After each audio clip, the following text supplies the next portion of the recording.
Welcome, dear readers, to Cover My Ass, where baffling books are reviewed, but not read by yours truly. My name is Stan. And I'm Kay. And remember, we only judge a book by its cover. I'm still not used to my new temporary name, Kay. What do you mean temporary?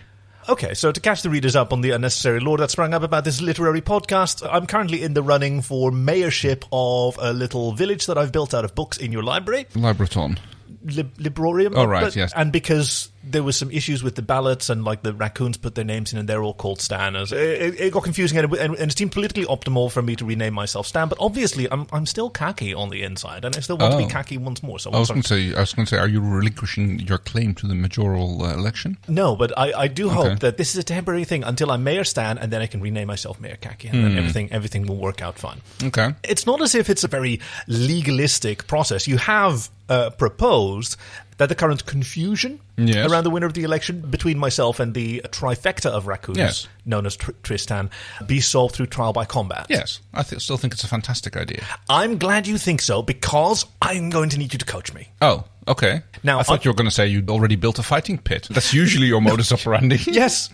Step right this way. Now, as you can see, do you like it? It's great. It's like one of those death pits, but not enough death here yet, but we can work on that. Maybe we should litter the ground with political manifestos. Oh, that's a good one. Deadly to the touch if you land on them, or something along those lines. That's probably a bit of an unfair advantage to Tristan, who I don't know if they can read for sure. I mean, they manage their finances, so I reckon they can read. Yeah, but when they impersonated us and they joined on this literary review podcast, I think our readers at home could already tell that they had not read the books that they were pretending to review, unlike us. No, of course not. Just like they probably make up with it a little bit in improvisational talent. And yes, that's what I'm worried about. They're very crafty. Like, I do well when it comes to large-scale construction and impersonation projects, but like on-the-spot improvisation, that's raccoons, you're going to really be in trouble if it comes to a lock opening contest or a bin raiding. Yeah.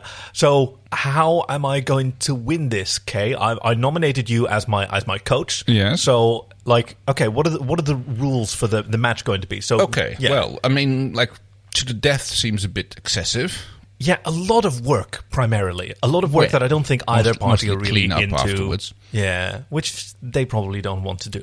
Well, it's their job, so, either they win and they have to clean up the mess, or they lose, and, it's not for them to clean up. And then nobody cleans up the mess, so everybody loses. So I don't think that's a good idea that they lose. So I was thinking, first nose boop, but they've got 3 of them. Yes. Because there are 3 of them, and they will be fighting in one trench coat. What's that game called where you have to hold out your knuckles and you try to slap the other one on the hand? It's the sort of hand slappy game. Yeah, that's the one. I saw a very fun one as well. You have an egg on the table, and you have a plastic... Oh, the raccoons will like that. And you have a plastic container on the egg. And basically what you do is you take turns slapping your hand on the plastic container. Yes. But you could also elect to pick it up, and then the other person has to slap their hand next to the egg and not on the egg. And then the first winner is the one who doesn't slap their hand on the egg. Oh, wow. That sounds like a kind of game that raccoons would be terrible at, because they would be way too precious about the egg or abscond with the egg. Well, that's the more thing that I'm worried about, that the first time you lift the container, they steal the egg and run. Okay, well, I'm feeling a twinge of sort of propriety here, because while that certainly does seem like a way for a guaranteed win, which I'm kind of into, I did spend a lot of time building all of the stands for the audience, presumably, to sit in. Oh, I really appreciate the big book chair. I'd almost call it a throne that you built for me. Yeah. Got a dais and everything. No, but obviously, you're a key figure in this. I've been practicing my thumb movements. Oh, is that the gesture you're going? Oh, that's a really obscene gesture. What? Oh, well, no, you can't do that on a podcast. Kay, put your thumb away. This is... just because the Romans did it, suddenly it's okay. Kay, this is perverse, and I will not be... No, don't lick your thumb. That makes it worse. Oh, the readers at home are lucky that this is such a chaste podcast where they can't be... It's not a video cast. It's all audio. I still need to know how to win fair and square, because, you will be judging. Yes. And I don't expect you to be fair or square. You are the one who suggested that I fight 3 raccoons in a pit. It seems entertaining. I sort of question the impartiality, but I don't want to make it any worse. Yeah, so I want to understand the rules, and then your help in training to those rules. Let's see. Maybe we should have some negotiations with Tristan. Yes, that was the idea last time. I don't believe that they're interested in being on this program with 3 of them. Unless they're in a trench coat and pretending that they're one of us. Yes. That might be an idea. Maybe we can arrange that for next time. Okay, but which one of us then? Oh. Because that's the idea of it. Like, if you want to have whomever decides to sleep in doesn't get to. Okay, well, I can tell that this is not going to be an easy... I'm going on vacation in a few weeks' time, so maybe that'll be the good opportunity to... Okay, now that's an interesting thing to think about, because then I will be the remaining senior librarian. I suppose so, yes. Yeah. Okay, well, so there's many things on the horizon, and Kaki's unbridled ambition is only being fueled by all of these prospects. More like unfettered, but yeah. Speaking of unfettered ambition, what do we have in store for our readers this week? This week's book is by Frederik, Pohl, and C.M. Kornbluth. Oh yeah, it's another double Kornbluth. Yeah. Venus Inc. Yes, as in Venus Incorporated. Not Venusian Inc. That might be interesting, actually. By the way, if you look down at your podcasting device, you should be seeing the cover of today's book. And otherwise, you can check the show notes for an image and a link. You can find us on Twitter at CoverMyAskCast and at CoverMyAsk.com. You can find episode 85? I think so, yeah. That sounds right. About right. Venus Inc. by Frederik Pohl and C.M. Kornbluth, where you can see the cover. And boy howdy, this is one of those covers that you immediately know what's going to happen, because it's we see a businessman who is clearly in the middle of a presentation, and he's got a bit of a smarmy, cocky expression on his face as he waves his sort of presentation wand, his pointer stick, at a picture of Venus in a sort of steamy environment. I assume it's Venus. I mean, it's a little bit blue to be Venus, but that could just be the printers. I mean, if you look at true color images of Venus, it's generally a bit more yellow, orangey, white rather than bluish, but which sort of complies with a sort of sulfuric composition of the atmosphere, or maybe that's just a coincidence. I don't know much about space, as this podcast has shown, and neither does this character, who is the eccentric billionaire around whom this adventure circles, orbits. I missed a great opportunity there. Elton Stank. A prolific serial innovator. He does look like a stank. Yes, he does, doesn't he? He's got that aggressive success side parting in his hair. He's got the power tie. Yes, he started his fortune by marketing glow-in-the-dark toilet paper. Yes.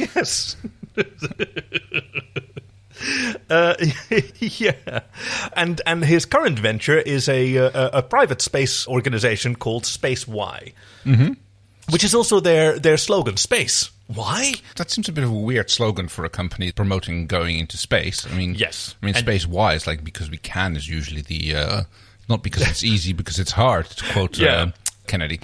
Not so much with Elton Stank, who is a famously capricious billionaire. Like, he is like the boy king of his empire. The glow-in-the-dark toilet paper was a good start to his empire, but he invested that money in the app called iPoot, which was a hilariously funny app that became like millions of people installed it, and you can get all sorts of rippers installed for it. And yes, I don't know exactly why it was so popular, but I don't know either. He seems to have a weird fixation, this Elon Stank. Well, I mean, it's all about thrust, I suppose. Right. It's a natural lead into space exploration. Elton Stank is famous for his eccentricities. He often appears at public unveilings of his products in samurai armor. No. He tries to keep every company's stock prices hovering around $420. Yeah, I mean, that's a good price for it. It goes too high, he sabotages his own success. I mean, he's calls someone a pedophile on Twitter. It's like exactly. A very good platform for that kind of thing. Now, he is one of those capricious billionaires who seems to almost not just ruling by edict, but ruling by tweet, and just whatever he comes up with while he's high and got his thumbs on the screen. When he's looking at the stock prices again, and whenever they hit 420, he tweets nice. He tweets something dumb that he didn't mean to, and then someone's mean to him on the internet, and then he doubles down and he makes that company policy, and that's what the researchers of SpaceWhy have to deal with his latest tweet, where he talks about Venus enlargement. Yes. Now, many people immediately understand what he actually tried to type and what his phone autocorrected for him. But, it's like, that's still what it said on the internet and what everybody started making fun of. Yes, and he's not the kind of person who can admit to any kind of oversight or mistake or anything, because he cannot possibly be wrong. Exactly. So, yes, there's a immediate flurry, and like he starts with denial of like, no, I didn't typo that. That's what I meant. It's like we have extensive plans to do some Venus enlargement. Yeah, and to make it bigger, to bring it here. And that's what we see on the cover, where he's like tapping on the screen. Venus, and it's like enlarge. Yeah, exactly. Oh, yes. Venusian enhancements. I mean, my spam filter is full of Venus enhancement. Yeah. Would you like a bigger Venus? Why don't we just sing Aboard the Good Ship Venus and just be done with it? I don't know that song. Oh well, we'll have to practice that and maybe add it as a bonus episode. But okay. It's a pirate ditty with lots of ribbled lyrics. Now, ribbled for his pleasure. Yes. Yeah. Aboard the good ship Venus, you really should have seen us. With a figurehead of a whore in bed and a mast of a phallic genus. Yes. Yeah. Okay, that sounds very Gilbert and Sullivan almost. Yeah. So while the internet is going wild about Venus enlargement, and like I said, like half the people don't really, it's not that they don't appreciate it, they never see it because it gets caught in their spam filters, and they never even hear about it. But the other half of the people who are maybe not so strongly filtered, they hear about it, and they think like, oh, it's weird, and a part of them goes like, oh, it's just Elton again who's doing his stupid things. Yeah. And he can't possibly mean this. But no, he gets called out on it enough for him to say like, I shall not be proven wrong, therefore this is now company policy and we will get on with it. Like the old untrue legend about how the Spanish Castilian accent came about, with a hacienda, with the S. Yeah. That they, at one point, that King Castillo had a lisp, and the king can't be wrong, so now this is how we speak Spanish. Everybody speaks According Spanish. It's not true, but it is a lot of fun. So he immediately sends out a message to the head of his R&D department, a lady by the name of Carol Boffin, who gets told, like, I want you to work on Venus enlargement. I was like, I know we can't actually make the planet bigger, but we need some sort of Venus enlargement program. You're talking about her immediate VP tells her this, because of course, like the orders come down from Elton himself. Elton does not admit to any of this. No. But fortunately, he surrounded himself with not only yes men, but yes and men who are able to, interpret his wild ideas. Kind of like steer them by a way. It's like, so as they permeate through the organization, they become more and more realistic. Concrete and achievable, but sometimes that's really hard because it is sometimes like trying to filter pyramids through tubes. It's that's a Spanish metaphor. You haven't heard it? No, it's a Spanish metaphor. Spanish metaphor. I'm not gonna do that. So yes, this filters down through the organization and eventually ends up on the plate of one of the new interns from SpaceWhy, a young lass by the name of Theta Grunberg. Oh yeah. So when the harried, tired but hard-working department head Carol Boffin tries to translate Venus enlargement into an actually achievable goal for a space-traveling organization, the young intern, her eyes light up and her hair seems to glow, and she immediately rushes forward to volunteer for I've got this. I've got an idea. I know what we can do. I know what we're been doing. Working on this. It's like she's been having her little ideas. I mean, she's young and idealistic, and she wants to make the world a better place, and she immediately realized that this is the opportunity for her little pet project, which she's been I like that so much. Thinking about for like years since she was a little girl. And she puts a presentation together, which gets pitched to Boffin and her team, and then slowly makes its way up the food chain, where the idea is to not exactly terraform, but basically go for algae farming on Venus.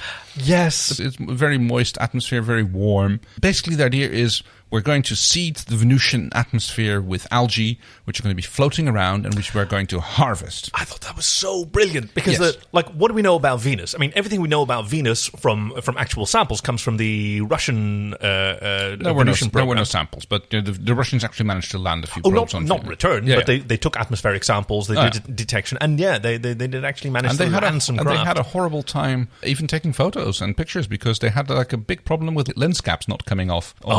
No, totally. And we say about samples, there's another thing that happened. Like on the second probe, when the lens cap did come off, it fell on the ground and landed exactly under the sensor that was going to detect. So the sensor reading they got about the ground structure was the lens cap. Plastic. Yes. It's like, wait, this is... Plastic and made in Vladivostok. Yes, pretty much. Oh, dear.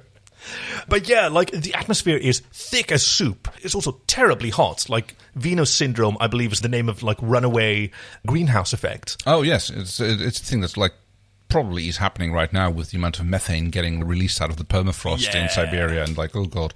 But in order to get the floating algae farm working, she proposes the building of a Venus cloud city, which is basically blimps.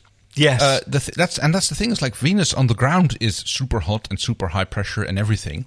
But if you just like get your blimp with the right lens, you've got a spread of like anything between 0.5 and 4 atmosphere in which humans can like exist perfectly fine. And especially if you go down to like 2 or 3 atmosphere, your buoyancy becomes much better. So you need much smaller blimps to still get a good thing floating. And then it's like, okay, if we just find the right level with the right chemistry of the atmosphere at roughly that place, we can seed it with algae and this city of dirigibles. I mean, her presentation is so fantastic. Oh yeah, it's like dingbats and wind bits all over the place. And yes, it was all done in PowerPoint 98, wasn't it? That was oof. Elton isn't really particularly sold on the matter until one of the colleagues of one of the other people working in the department for Carol Boffin, like a man by the name of Dr. Acula, decides that, like, okay, I know how to pitch this. We're not going to call it algae farming. We're just going to call it space weed. Yes. Now that is something that Elton Stank is totally onto, because by this time, I mean, it has been more than 72 hours since he tweeted this, so he's largely already forgotten about it. Yes. His current thing is to legalize Quaaludes. Oh. Which, tough. I mean, they're not really being made anymore. No, it's very hard. But nothing like a lost cause to fight for. Certainly. So when he gets informed by his closest yes and men that the nerds are working on space weed, he is totally on board. He is like, yes, this is our top priority. We are going to work on this. And that's kind of the downside as well. That's something that Carol Boffin, like, she's been so successful because she managed to keep the exact balance between keeping Elton interested and him wanting to get involved. And in this case, space weed. Personal involvement is like a big no-no. And so in comes Elton Stank, who now kindly displaces Carol Boffin to take over direct control of her team. He immediately promotes Theta from intern to a permanent senior member of the team, like jumps several ranks in one go, because she's the one who had this brilliant space weed idea. Oh, meteoric rise she gets for kicked career. At first she tries to correct him, of course, but like, oh no, it's not about weed, it's about algae, it's about feeding the people. She gets kicked in the shins by Carol Boffin. Yep. No. She's been through here before. We don't talk about that kind of thing. The problem with Elton getting involved is his I Poot app was fantastic, and the Glowing Dark toilet paper was a raging success. But again, that's when he. I don't like thinking about it. I just don't like it. It's amazing. You don't have to turn the lights of the bathroom on when you go. I said I don't like thinking about it. Thank you. But she's seen what happens when Elton gets involved directly. Yeah. It's like we get like debacles like the 3D cheese printer, which he wanted to work on, and that didn't go anywhere. I was so disappointed to read that because, as you know, I'm a huge fan of cheese, and like the idea of being able to just print your own cheese is so appealing. 3D cheese printing would not work for you. And I'll tell you why. Because probably sooner rather than later, you are going to discover that the 3D cheese printer has a cheese reservoir. And then the intermediate step of the 3D cheese printer is going to be completely cut out of the equation. You are... you are completely correct. Yeah. No. Because the cheese reservoir also has a nozzle, and which normally screws on the printer, but you can just take the cap off and go... And then we've basically got like Cheese Whiz Silly String or something along those whatever, lines. Which is that's.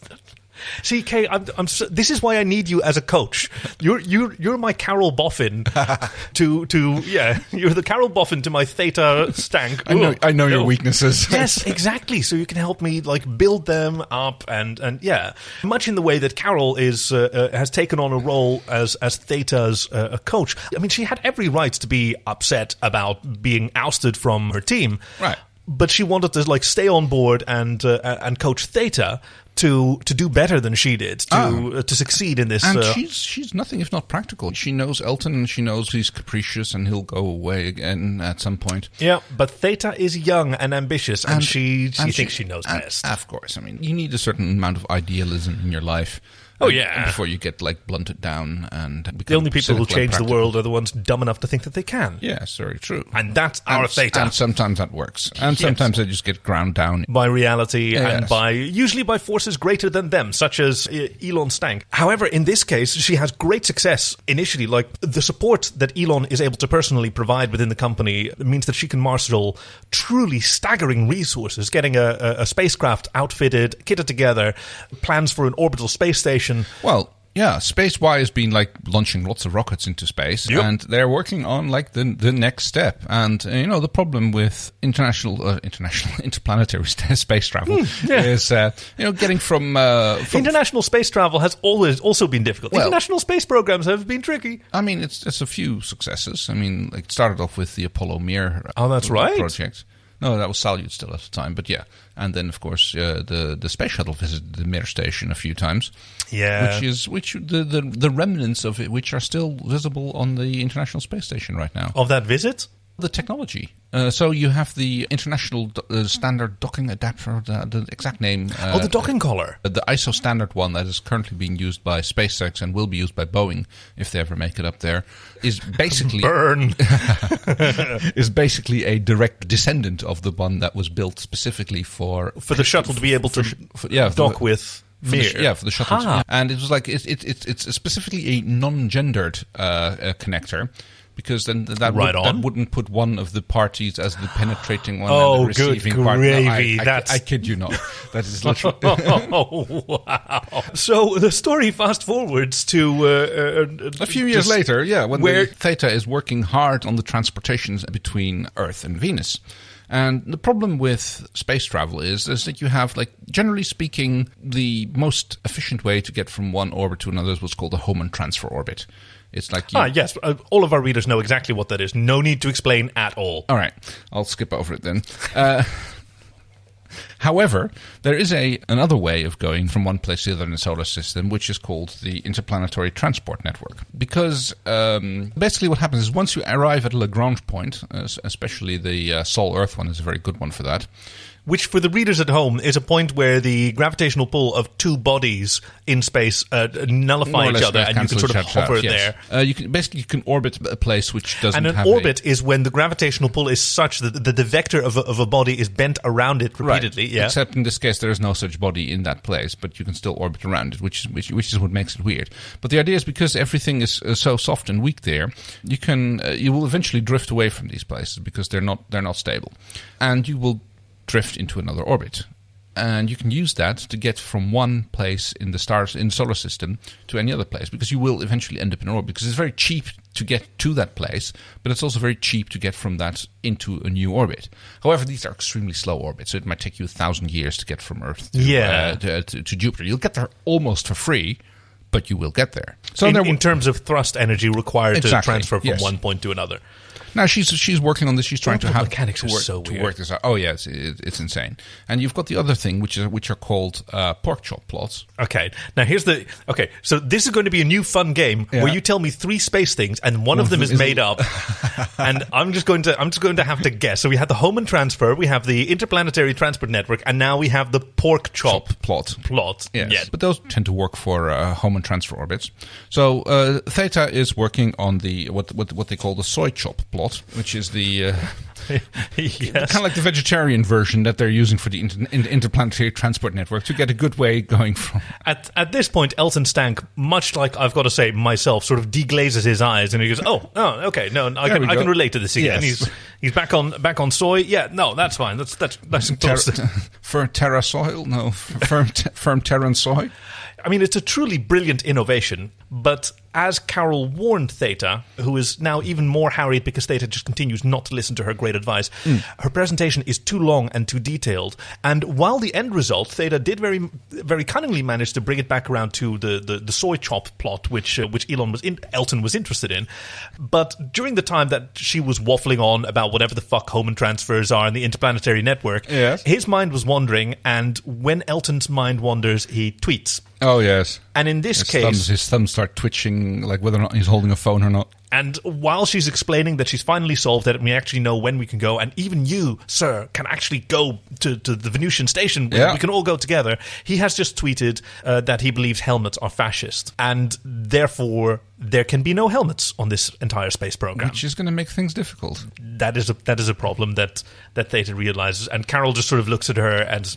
Yeah, this is why. Screwed, yes. You're going to listen to me next time? Yes, Carol, I'm going to listen to you next time. Good. Keep it short, keep it simple. He's stupid. Make him feel smart. That's the biggest thing. I mean, yeah, that generally works with these people. Yeah, so a few years behind schedule, so losing all of the extra momentum that they gained from the soy chop plotting innovation, put them years ahead of the competition, and now having to redesign everything so that they could travel there without using helmets on any spacecraft. Puts them back. They ended up basically using plastic bags that they reinforce enough so that they're technically not helmets anymore, but you can just pull them over your head and the air pressure will inflate them and it'll be fine. And it's like, we have to 3 new developments in plastic technology to make them flexible and hard enough so we can still call them bags, but they're yes, exactly. It's actually pretty good. I mean, it gives you lots of freedom. Yeah, and Elton is more than happy to claim credit for it. This innovation is clearly his.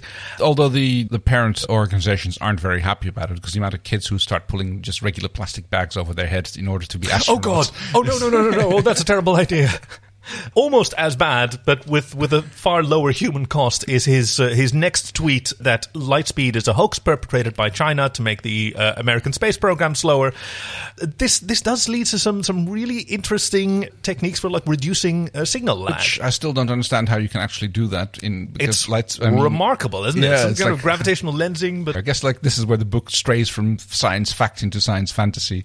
Yeah, but the fantasy is entirely Elton's because he continues to claim that it is his leadership that is making these things possible. If he wasn't just brilliantly tweeting to stimulate playing 8-dimensional chess with his own employees, then none of this would happen. Everything would be slow and relativity-defying communications that we now have. I mean, they probably managed to talk their way around it again by telling him that it all depends on the observer, and that for one observer time changes, but for the other one space changes. I think ultimately what they did, because so much of the communication between various parties in space travel is entirely scripted, they have had their Venusian astronauts pre-record their mission responses, and those are what they play over the speakers in the control room while actually listening on... Well, my personal theory is they just don't tell him about the time delay, and they go yes, this is happening right now, when in fact it happened 8 minutes ago, and he didn't know that. It's and they have an actor impersonating a Venusian traveler so that they can have a real-time conversation. Exactly. It's only for the bit where he, as the CEO of the company, has his personal direct address to the astronauts, and they'll go yes, of course, sir. Yes, thank you, sir. Yes, this is the first. It is only because of your grace that this is all possible. And so they start off. They put some blimps in the Venusian atmosphere, which is the other thing that they had a bit of an... the dirigible. The dirigibles, where do you put the syllabic emphasis? Is it dirigible, or dirigible? Dirigible sounds. You kind of make him sound equal, right? Sounds like something. Not that one. Dribbles a bit. It's sort of dirigible. I mean, dirigible is you dirige things. I mean, I think diriging is not a. It's from directing, I suppose. Dirigible, but it's directable, isn't that what it means? Dirigible. Oh. I never put that together. Yeah, it probably is. That's probably where it comes from. But yes, initially, Elton has another fantastic plan about this, where he goes we're going to fill the blimps with a perfect vacuum, because that will give you the most efficient... empty space weighs the least. Buoyancy. Exactly. Yeah. But of course, no structure can be built which weighs less than the amount of air it displaces. It's there's technology simply isn't there enough. Basically, Carol Boffin nudges Theta and goes we'll just fill them with hot air, just like Elton.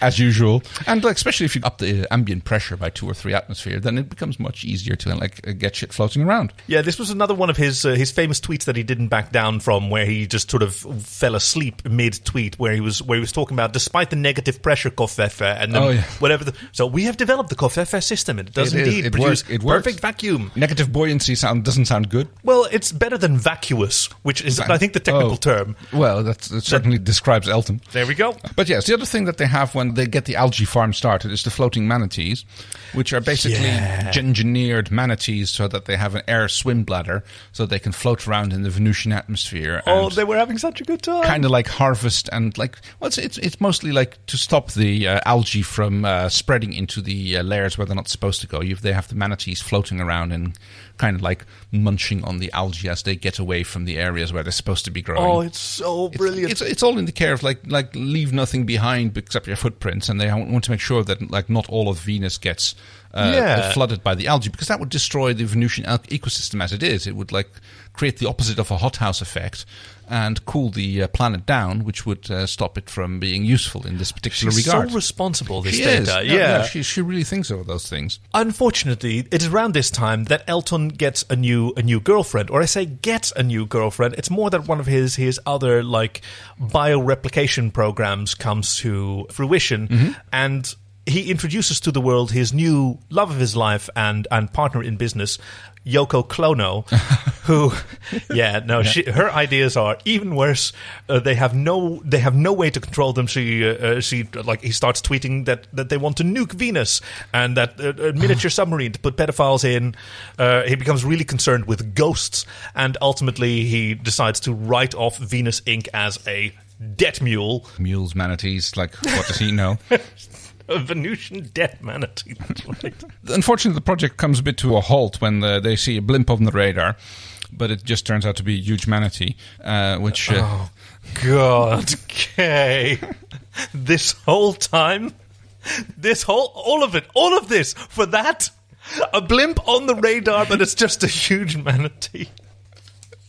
I'm sorry. Well, this podcast has been nice. And what a wonderful way to end this podcast forever. Because I don't think we're ever going to top that. And the last we see is an abandoned Theta and Carol, who stayed behind on the Venusian station. They're kind of sitting there with their plastic bag helmets over their heads, looking out over from the balcony of the blimp, and it's kind of nice here, isn't it? And it's pet one of the floating manatees as they drift on by. And get a call from Elton. Is my space weed ready yet? So yes, great. I enjoyed it. Yeah, the ending is a bit of I mean, not exactly a downer, but it's kind of bittersweet. It's a bit of a Neil Stephenson ending where he kind of realized that he's already gone on for 900 pages and he really needs to wrap it up. So he's like, there was a certain desperation to wrap up toward the end. In 2 or 3 pages, he's just like, okay, and this is how it ends. Boom. I really liked Theta and Carol and the sort of. They had a very good dynamic. Yeah, I like that. Less of a fan of Elton Stagg. Initially, he seems like this. You need a bit of an capricious, clown-esque character, and then as you spend just more time with him, you realize, oh no, he's a bit it just goes downhill. Yep, all of his miraculous successes were just accidents failing forward. Yeah. Dr. Acula never came back. No, I guess it's just one of those people that show up as a side character in a book, and there they were all don't those get mentioned unsolved again. murders that also just didn't come up anymore. No. It's weird. I guess that you just call someone pedophile and that solves the problem. So how are we going to rate this book? Ooh, well, are we rating it at an 8 or 9 planets? Yeah, well, it's 8 planets. It has been decided. Otherwise, 8 or 13. But Venus is number 2. That doesn't seem like a well. We can good do a reverse rating where 8 is the worst and 1 is the best, and then I'll give it a 2. Well, that's unfair to Neptune. We have to come up with something anyway. And is Mercury better than Neptune? Well, it's not about it's about number rating. It's not about which planet is better. Yes, but as we learned from Elon Stagg, it's all about the ratings. He's constantly going on about his ratings. Yes, how his numbers are up on 5-star on Twitter. And how are children learning the names of the planets now? Oh, I have no idea. Because there used to be mnemonics, at least in English. My very excellent mother just served us 9 pies. Mercury, Venus, Earth, Mars, my very excellent mother. See, it helps. Serves us 9. Just served us 9. Well, just find any food stuff that starts with an N. Served Nigiri? us 9. Naan? Naan. Just served us naan. Yeah. All right. No, that's an excellent mother if she serves you naan. Yeah. Sounds great. I okay, like it's 2 out of reverse 8. Unconventional, but that's kind of our style. And speaking of reviews, if you look down at your podcasting device, you should be seeing an opportunity to leave us a few of those precious intergalactic stars. Let us know what you thought at covermyasscast@gmail.com. We're covermyasscast on Twitter as well. We'd love to hear from you, especially if you've got a baffling book whose cover you'd like us to judge. Probably going to figure out how to word that better. That you would like us to review, not read. Not read, yeah, exactly. None of that. So what do we have in store for our readers next week? Next week's book is by Mary N. Schoffer, The Guernsey Literary and Potato Peel Society. About covers it. Thank you for joining us at Cover My Ass, where baffling books are reviewed but not read by yours truly. My name is Kaki. And I'm Kay, and remember, we only judge a book by its cover. It will was on the good ship Venus. By Christ, you should have seen us. The figurehead was a whore in bed, and the master mammoth's penis. A mammoth penis.